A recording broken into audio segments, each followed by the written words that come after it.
우리는 맨날 혈관을 만들어내고 있습니다. 그리고 혈관이 좀 없어졌다 하더라도 그걸 대체해낼 수 있습니다. 뭘로? 심장의 힘으로. 이 압력이 존재하고 밀어주는 힘이 있어야지 그걸 타고 들어가서 뚫고 지나갑니다. 그러면 이 심장력은 어떻게 키우냐?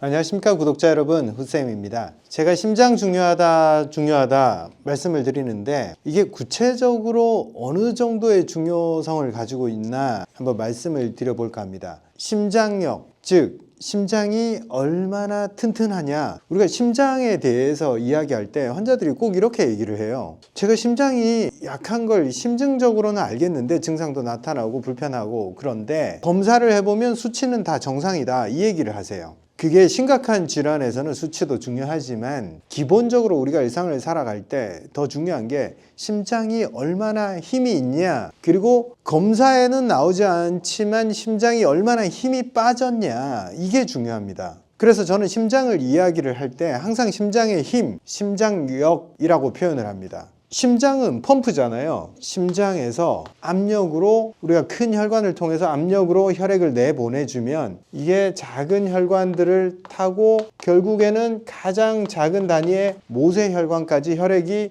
쫙 뻗어 나갑니다. 어디까지, 얼마나 끝까지 뻗어 나가냐는 이 심장의 수축력, 심장이 얼마나 힘이 강하냐에 가장 큰 영향을 받습니다. 그래서 심장의 힘이 좋은 사람들은 결국에는 말초순환, 모든 장기의 건강도 이걸 계속 좋게 유지할 수가 있어요. 근데 심장에 힘이 빠진 사람들은 말초에 도달하는 혈액량이 줄면서 소화기도 약해지고 피부도 약해지고 머리카락도 가늘어지고 모든 장기가 허약해지는 쪽으로 갑니다. 만성질환에 시달리는 거죠. 이 심장의 힘이 혈관에 어떤 정도의 영향을 끼치냐, 심장의 힘이 좋으면 없던 혈관도 만들어냅니다. 어떻게 만들어내냐, 이렇게 혈관들이 끝으로 가면 갈수록 점점 가늘어지겠죠, 어쨌거나. 근데 만약 압력이 높으면 이 없던 가지, 잔뿌리들을 자꾸 만들어냅니다. 더 치밀하게, 더 많은 곳에 혈관을 뿌리처럼, 이렇게 잔뿌리처럼 더 많은 곳에 혈액을 도달하려는 힘이 생겨요.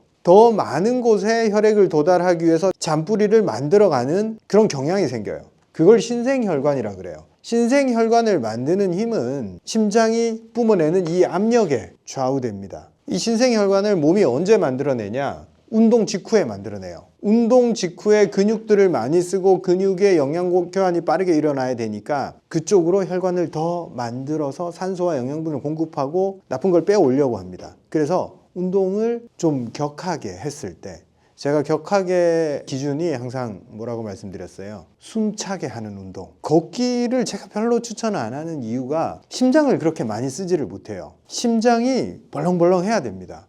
숨이 잘 안 쉬어져. 옆 사람이랑 대화가 잘 안 돼. 헐레벌떡. 그런 느낌까지 가야지 그때 신생혈관이 생겨요. 그리고 상처를 회복할 때, 그리고 심근경색이 생겼을 때 그걸 회복하는 과정에도 신생혈관이 생겨요. 신생혈관을 얼마나 잘 만들어내냐가 왜 중요하냐면, 우리 몸에 많은 혈관들이 어디든 막힐 수가 있어요. 자, 이게 막혔어. 그러면 대체할 수 있는 혈관들이 존재하면 이거 좀 막혀도 얘가 이쪽 가고 있었는데 이쪽은 다 혈액이 안 들어가. 근데 그 옆에 혈관들의 길들이 다 살아 있어요. 그러면 얘가 죽어도 큰 문제가 없어요. 신생혈관을 얼마나 많이 지속적으로 계속 재생해내고 만들어내느냐, 그러면 죽어가는 혈관들, 막힌 혈관들을 대체할 수 있다는 얘기가 되기 때문에 비상 상황에 대해서 보험성 성격이 있습니다. 신생혈관을 계속 만들어내지 못하면 혈관들이 막혀 나갈 때 그 주변은 다 산소 부족, 혈액 부족으로 괴사하게 됩니다. 그래서 우리는 심장의 힘을 키워야 되고 밀어내는 압력을 항상 잘 유지시켜야 돼요. 그리고 그런 상황을 의도적으로 자꾸 만들어야 됩니다. 평온하고 잠잠한 그런 상황에서 이 신생혈관을 만들어내냐? 아니고 이 근육을 우리가 막 쓰잖아요, 그죠? 그럼 너무 많이 쓰니까 산소와 영양분을 계속 소비를 해버렸잖아요. 그러면 여기는 만성 저산소 상태가 돼요. 그러면 근육 내는 저산소 상태, 산소가 부족한 상태가 되잖아요. 이거 큰일 났어. 이쪽으로 빨리 혈관들을 새로 만들어내서 꾸준히 공급을 해줘. 그 순간적으로 일어나는 일은 아니고 지속적으로 꾸준히 운동을 할 때 근육이 지금 늘 산소 부족에 시달리고 있어. 자주. 그러니까 저쪽은 파이프라인을 깔아놔야 돼. 언제 또 부족이 생길지 모르니까 빨리빨리 혈관 깔아, 도로 깔아, 이렇게 몸이 판단을 하고 여기에 혈관들을 만들어내는 겁니다. 근육을 쓰지도 않고 심장을 강하게 안 쓰면서 살아갈 때 필요성이 없어요. 안 쓰고 영양분이나 산소를 갖다 쓰는 기관이 그 산소 부족 신호를 내주지 않기 때문에 충분해, 거기는 도로 깔 필요 없어, 이렇게 판단을 하고 신생혈관을 안 만들어냅니다. 보험입니다. 이걸 만들어내는 삶을 사는 사람들은 심지어 큰 게 막혀도 이 주변에 다른 혈관들이 여기까지 뻗어서 우회로를 자꾸 만들어냅니다. 그래서 혈관이 좁아지고 혈관 탄성이 자꾸 나빠지는데도 보험으로 가지고 있는 혈관이 많기 때문에 심각한 상황까지 안 들어갑니다. 그리고 측부순환은 새로운 혈관을 만들어내는 건 아니고 이렇게 자잘한 잔뿌리 혈관들이, 이제 신생혈관으로 만들어낸 잔뿌리 혈관들이 있잖아요. 이게 하나가 이렇게 큰 게 막혔어요. 그러면 이 잔뿌리로 존재하던 것들이 더 많은 양을 감당할 수 있게 사이즈가 커지는 거라고 이해를 하면 돼요. 이게 언제 중요하냐? 응급 상황에서 굉장히 중요합니다. 관상동맥, 심장으로 가는 혈류가 딱 막혔을 때 측부순환이 발달한 사람들은 그걸 빨리 대처를 합니다. 그리고 뇌에 있는 혈관이 폐색이 됐을 때 빠르게 측부순환이 그 상황을 해결하지 않으면 산소 공급이 안 돼서 뇌세포가 죽어버려요. 근데 측부순환이 발달한 사람들은 하나가 응급 상황이 발생해도 작은 혈관들을 빠르게 확장시켜서 그쪽으로 혈류를 공급해 줄 수 있는 능력이 되는 겁니다. 신생혈관을 많이 만들어내는 사람이 측부순환도 더 강합니다. 측부순환은 응급 상황이 발생했을 때 우리 몸이 얼마나 빠르게 우회로를 찾아내느냐, 이런 거고, 순간적인 대응 능력에 대한 이야기고, 신생혈관은 우리가 얼마나 꾸준히 잔뿌리들을 많이 곳곳에 뿌려 놓느냐, 이런 부분의 이야기입니다. 둘 다 어디에 영향을 받냐? 심장이 평상시에 얼마나 강력하게 그 뿌리들을 만들어낼 정도의 힘을 가지고 있냐, 여기에 좌우가 됩니다. 심장을 평상시에 강하게 유지하지 않는 사람들은 둘 다 안 돼요. 신생혈관도 평상시에 잘 못 만들어내고 문제가 터졌을 때 측부순환으로 우회로를 만들어내지를 못합니다. 이게 잘 되는 사람들은 수술 후에 굉장히 유리합니다. 수술을 하게 되면 큰 혈관들을 잘라냅니다. 이 장기로 공급되는 라인들을, 이걸 잘라내지 않고 이 부분을 제거할 수는 없으니까 찢어서 다 막아버립니다. 이쪽으로 가던 혈관들. 이제 이 장기가 없어졌으니까 이쪽으로 혈액이 들어가면 안 되잖아요. 그죠? 근데 이게 단순히 이 장기에만의 문제가 아니고 다 연결이 되어 있었던 건데 이 라인 자체가 다 죽어버려요. 그러면 신생혈관이 발달한 사람들은 이미 옆에 우회로들이 다 존재하고 있었어요. 그래서 얘가 없어져도 이 주변을 대체하는 혈관들이 빠르게 자리를 잡습니다. 그리고 순간적으로 레이저로 혈관들을 다 찢었어. 그러면 막다른 길이 되잖아요. 막다른 혈관은 없어요. 항상 쭉 연결이 돼서 다시 정맥으로 돌아가야 돼요. 그러면 여기가 끝났어. 그러면 측부순환을 만들어서 빠르게 정맥으로 연결을 시킵니다. 작은 혈관들을 찾아내서 큰 거 막혔으니까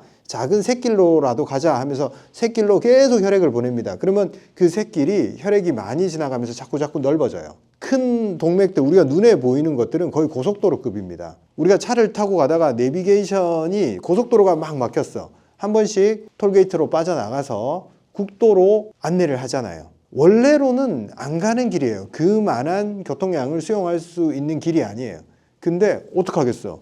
큰 고속도로가 막혔으면 나가야지. 나가서 작은 길이라도 글로 가야 됩니다. 근데 작은 길들이, 신생혈관들이 많이 발달한 사람들은 촘촘하게 되어 있어서 그 길들이 다양하게 활용할 수 있습니다. 근데 혈관들의 분포도가 떨어지는 사람들 감당을 못해요. 큰 혈관들이 하나가 날아갔을 때 작은 혈관들이 그걸 대체하지를 못해요. 몇 개 없기 때문에. 자, 오늘 혈관에 대한 이야기를 했는데, 혈관이 우리가 새로 생긴다 혹은 우회로를 빠르게 만든다, 이게 좀 낯설 거예요. 우리는 맨날 혈관을 만들어내고 있습니다. 그리고 혈관이 좀 없어졌다 하더라도 그걸 대체해낼 수 있습니다. 뭘로? 심장의 힘으로. 이 압력이 존재하고 밀어주는 힘이 있어야지 그걸 타고 들어가서 뚫고 지나갑니다. 그러면 이 심장력은 어떻게 키우냐? 평상시에 키워야 돼요. 문제가 생겼을 때는 그걸 바탕으로 회복을 하는 거지, 그때 가서 심장의 힘을 키울 수 있냐? 평상시에 얼마나 잘 관리하느냐, 이게 중요합니다. 하루에 한 번 혹은 두 번 혹은 세 번 심장이 뛰는 삶을 살아야 돼요. 불안해서 뛰는 심장이 아니라 내가 몸을 써서 심장이 과부하가 걸리는, 힘들어, 심장이 터질 것 같아, 거기까지 밀어붙여야 됩니다. 그때 심장이 힘을 발휘하지, 평온한 삶에서는 몸이 혈관을 늘릴 이유가 없어요. 자꾸 힘든 상황으로 집어넣어야 됩니다, 여러분. 악조건 속으로 집어넣어야 돼요. 우리가 통제할 수 있고 의도한 몸에 주는 스트레스, 그게 뭐냐면 일부러 악조건 속으로 들어가는 거예요. 추운데도 노출을 해보고, 힘든 등산을 해보고, 산소 부족 상황까지 몸을 밀어붙여 보고, 힘들지만 참고 견디고 올라보고, 도전을 하고 내 한계를 인식하고 그걸 넘어서려고 할 때, 그때 혈관들이 생성이 돼요. 왜? 지금까지 가진 혈관으로는 이 문제를 해결할 수 없다라고 몸이 판단하기 때문에 그때 만들어내기 시작해요. 그래서 우리가 멈추고 싶지만 마라톤을 달리고, 멈추고 싶지만 수영을 하고, 이를 악물고 버티는 그때 내 몸이 한 단계 성장을 합니다. 편안한 삶에서 우리 몸은 도전 과제가 없어서 시도를 하지를 않아요. 그래서 심장에 힘을 키우는 도전을 하고 살자, 이렇게 말씀드리면서 마무리 짓겠습니다. 감사합니다.